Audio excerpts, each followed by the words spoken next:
कर ले record. A का determinant is equal to 0, it means system has many solution. और A का determinant does not equal to 0, it means unique solution.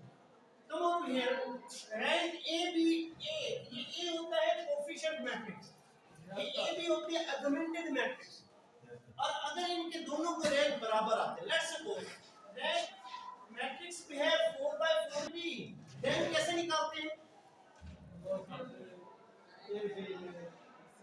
Echelon form, हम echelon form में convert करते हैं, नंबर ऑफ नॉन जीरो रोज हमारा rank कहलाता है। तो अगर ये 3 है, अगर 4/4 है तो इट मीन 4 वेरिएबल्स एग्जिस्ट कर रहे होंगे, ठीक है बेटा? तो इसका मतलब है ये मैनी सॉल्यूशन की तरफ लेके जाएगा। अगर 3/3 का है, लेट्स आप लोगों के पास है 3, जो आप लोगों के पास इस टाइम क्वेश्चन है 3/3 का है, रैंक आपके पास आ जाता है 3, rank A B 3, number of variable भी 3। तो इसका मतलब है वो जो इक्वेशंस दी हुई हैं, वो जो सिस्टम दिया हुआ है, वो हमेशा यूनिक सॉल्यूशन रखेगा। और अगर रैंक ए और इसके आपस में है ही नहीं तो वो इनकंसिस्टेंट होगा। इसका मतलब है कोई भी उसका सॉल्यूशन नहीं एग्जिस्ट करेगा। यहां तक बात समझ आई बेटा? Yes sir. चीजें खुदा के लिए पढ़ लिया करें, ऐसे कुछ बड़े घाटी किस्म के होते हैं इस एक्सरसाइज के। अब कल वाला क्वेश्चन मुझे एक मर्तबा बल्कि कल वाला नहीं करेंगे, अब आगे करेंगे और कल वाले को भी साथ में समझेंगे, ठीक है बेटा? कल था क्वेश्चन नंबर 4, आज है क्वेश्चन नंबर 5। क्वेश्चन नंबर 5 क्या है? Find the value of lambda for which the following system has non-trivial solution. Also solve the system for the value of question number 5. जी बेटा बताइएगा। x plus y plus z x plus y plus z is equal to 0 2x plus y lambda z minus plus lambda minus minus lambda is equal to 0 is equal to 0। x plus की हुई है यार, x plus 2y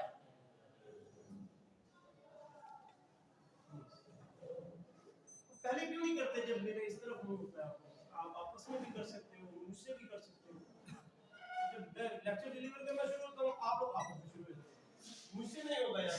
अच्छा 2x plus y minus x plus 2y minus 2z x plus 2y minus 2z is equal to 0। अब देखिएगा करना वही है, हम लोगों ने कोएफिशिएंट का मैट्रिक्स निकालना है 1 1 1 2 1 2 1 minus lambda 1 2 minus 2 minus 2।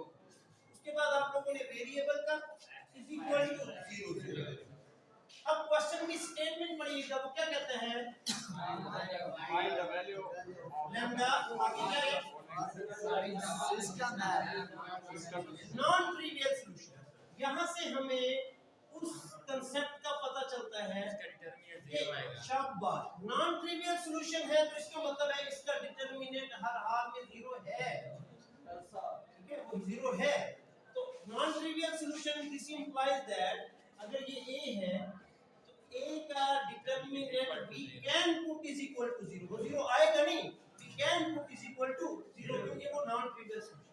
तो इसका डिटरमिनेंट निकालिएगा, आप लोगों के पास एक्सपैंड बाय रो 1 कर दीजिएगा। 1 minus 2 plus 2 lambda minus 2 plus 2 आप लोगों के पास है -1 into जी बेटा minus 4 plus lambda minus 4 plus lambda ji 4 minus 1 4 minus 1 plus 1 plus 1 into 4 minus 1 is equal to 0 रख दिया। क्यों रखा बेटा? नॉन ट्रिवियल सॉल्यूशन की वजह से। जब भी नॉन ट्रिवियल सॉल्यूशन आएगा तो इट मीन उसका डिटरमिनेंट इज इक्वल टू 0 है, और या उसका डिटरमिनेंट इज इक्वल टू 0 आ जाए तो हम कहते हैं वो सिस्टम हमेशा मैनी सॉल्यूशन है।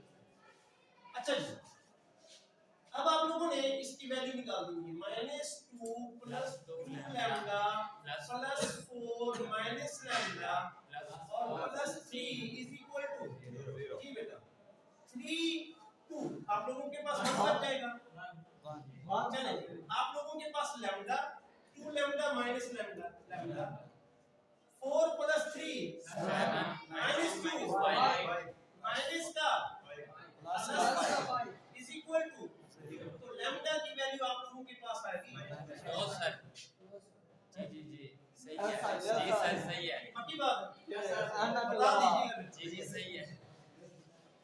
तरीका शायद तकसीम होगी तरफ का। अब आप लोगों ने करना क्या, अब ये चैप्टर क्वेश्चन नंबर 4 बन जाएगा।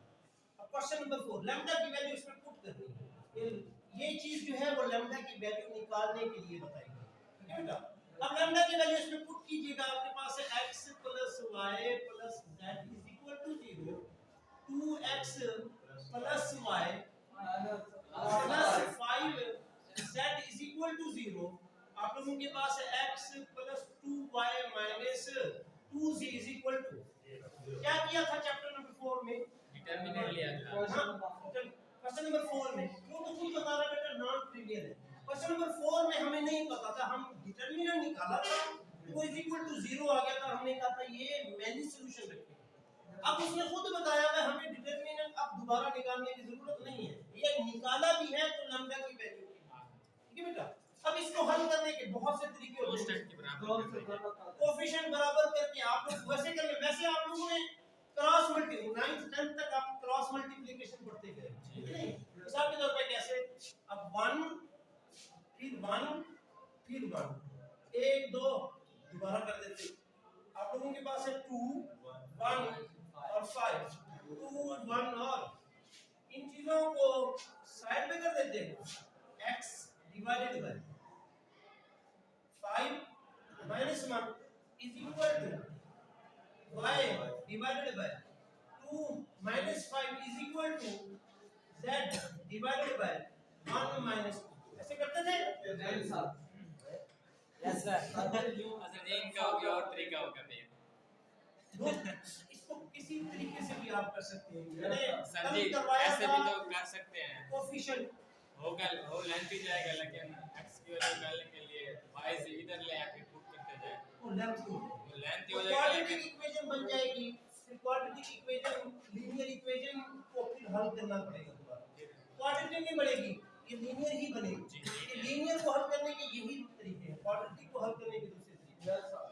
तो ऐसे कर ले, वरना जैसे तो ये कोएफिशिएंट की बराबरी से दिया है। चलिए कोएफिशिएंट की बराबरी करके फिर उसके लिए पता क्या करें कि कीजिएगा, इसको माइनस कर दिया आपस में।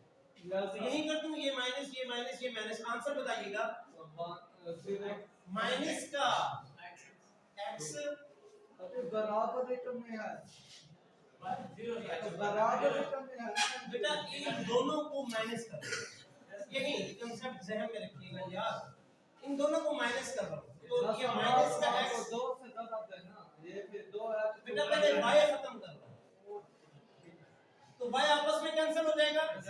तो आप लोगों के पास आएगा माइनस का 0, ये माइनस के 5 प्लस का 1 और माइनस का 4 z इज इक्वल टू 0। ठीक, minus x is equal to 4z और x is equal to minus.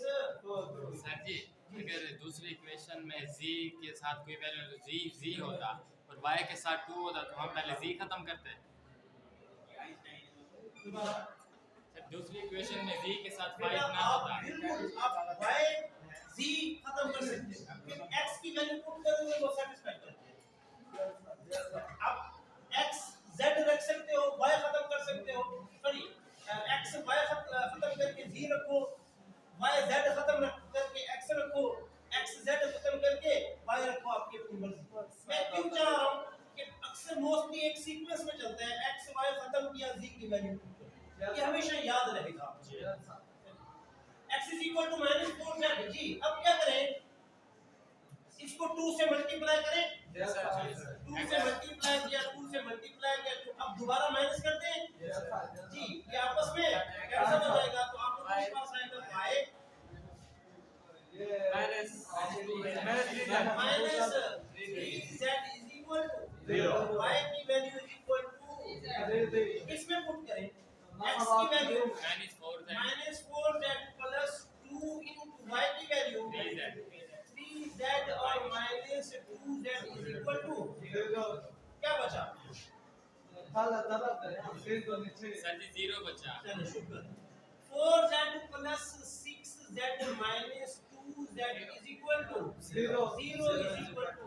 इसका मतलब है x की वैल्यू भी ओके है, y की वैल्यू भी ओके है, थर्ड इक्वेशन जो है वो सैटिस्फाइड हो गया। अब क्या करना है, x की वैल्यू है बेटा -4z, y की वैल्यू है z क्या है नहीं पता, Z D है। लेट कर लें t is equal to x की वैल्यू -4 और y की वैल्यू, अब t को 0 दे, x की वैल्यू, y की वैल्यू, z की वैल्यू, t को 1 दे, x की वैल्यू वही आएगी -4, 2 दे, माइनस है प्लस है 3 दे, 4 दे, माइनस दे, प्लस दे, वो क्या है आपके पास इतने सॉल्यूशन आ रहे हैं infinite. Minus non trivial solution हमेशा मैनी सॉल्यूशन की तरफ हमें लेके जाता है। मैनी सॉल्यूशन में आप लोगों के पास हमेशा वैल्यू वेरिएबल के साथ आती है, फिक्स नहीं आती। मिसाल के तौर पे ये z की वैल्यू आप लोगों के पास 2 निकल आती, तो x की वैल्यू माइनस है, y की वैल्यू 6 निकल आती है। ये यूनिक सॉल्यूशन होता है, इसके अलावा कोई सॉल्यूशन हमारे पास ना होता। लेकिन मैनी सॉल्यूशन क्या है, t वेरिएबल है, जो मर्जी वैल्यू देते रहो, x की वैल्यू भी चेंज होगी, y की वैल्यू भी चेंज होगी। जैसे जैसे z की वैल्यू चेंज करते जाओगे वैसे वैसे x की वैल्यू भी चेंज होगी। और इसका मतलब है ये जो सिस्टम है ये कौन से सॉल्यूशन रखता है, non trivial solution, many solution, infinite solution, जो भी लफ्ज इस्तेमाल करेंगे इसमें डेटा निकालेंगे। तो निकाल तो लिया है इसमें इसलिए डिटरमिनेंट वैसे भी निकाला है हम लोगों ने, लेकिन ये डिटरमिनेंट किस लिए निकाला गया हुआ है, लैम्डा की वैल्यू निकाल रहे हैं। उसने खुद बताया ये नॉन ट्रिवियल सॉल्यूशन रखता है, it means determinant must put is equal to 0। और अगर ये पूछे ये कौन सा सॉल्यूशन रखता है, तब हम उसका डिटरमिनेंट निकालेंगे। 0 हो गया तो नॉन ट्रिवियल सॉल्यूशन रखेगा, 0 ना हुआ तो क्वेश्चन नंबर 5 हो गया, या क्वेश्चन नंबर 6 है।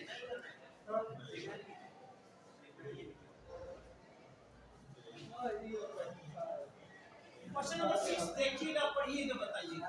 Find the value of the lambda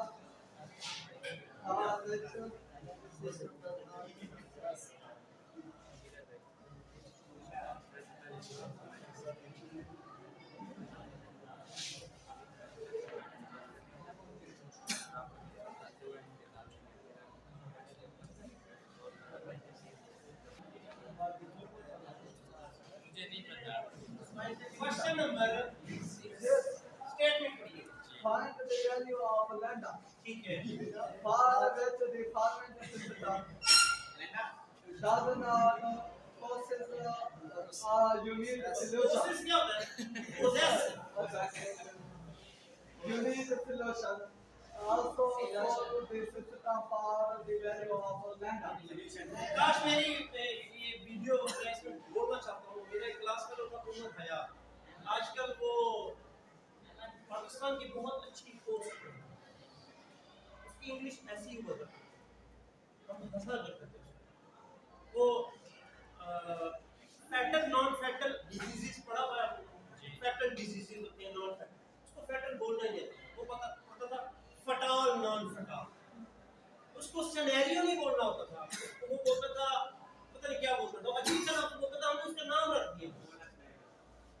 तो सिनेरियो नहीं, वो बंद पोषण वाली साइड का था, तो बंद पोषण की जो स्नैकी है वो है धमिया में पिया में है, इस तरह की बातें करते हैं। उसका लहजा इंग्लिश में बनता ही नहीं, उसका लहजा इंग्लिश में, आज पाकिस्तान की बहुत अच्छी कोर्स, इंग्लिश वगैरह हमारा स्टैंडर्ड नहीं है। आप मार्केट में जाओगे, they will never ever find you in English language। आप लोगों का नॉलेज चेक करेंगे, आपका कॉन्फिडेंस चेक करेंगे, तो आप उर्दू में भी डिलीवर कर सकते हैं। कॉन्फिडेंस लेकर आओ, जरूरी नहीं English, English could be a plus point while you are sitting in the front of the interview, otherwise नहीं। कॉन्फिडेंस उर्दू में भी, सैकी में भी, सब में हो सकता है। क्वेश्चन नंबर 5 6 कह रहा है ये जो सिस्टम है, सिस्टम वैल्यू लिखिएगा और पहले पढ़ तो लो, x1 plus 4x2 plus lambda x3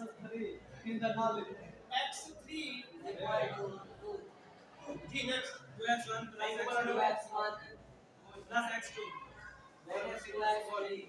minus 2x3 is equal to 11।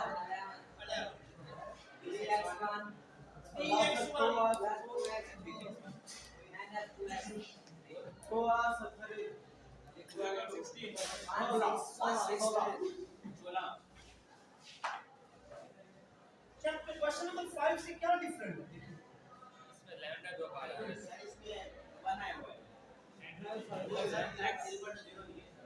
Is equal to 0 नहीं है, ये नॉन होमोजेनियस इक्वेशंस है। क्वेश्चन नंबर 5 4 में होमोजेनियस इक्वेशन दी हुई थी।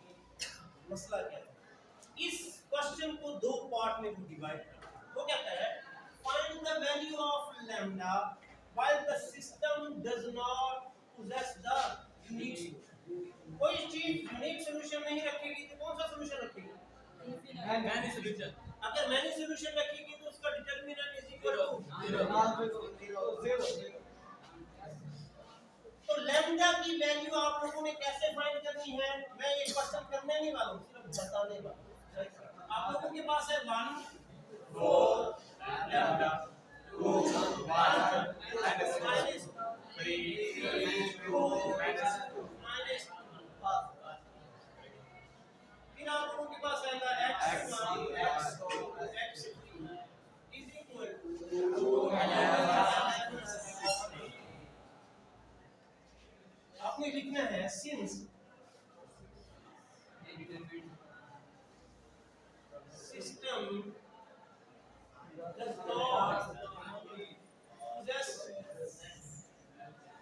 unique solution, this implies that system has कौन सा या infinite solution।